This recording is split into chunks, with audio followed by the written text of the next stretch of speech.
শ্রী শ্রী সারদা মায়ের স্মৃতিতে শ্রী শ্রী ঠাকুর শ্রীরামকৃষ্ণ দেবের অমৃত কথা।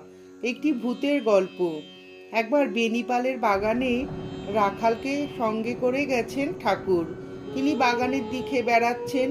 ভূত এসে বলে, কি তুমি কেন এখানে এসেছো? জ্বলে গেলুম আমরা।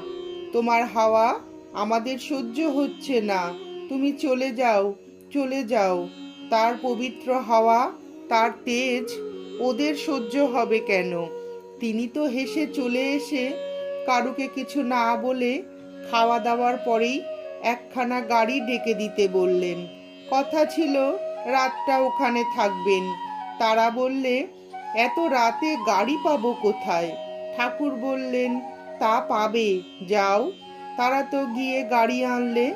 তিনি সেই রাতেই গাড়ি করে চলে এলেন। অত রাতে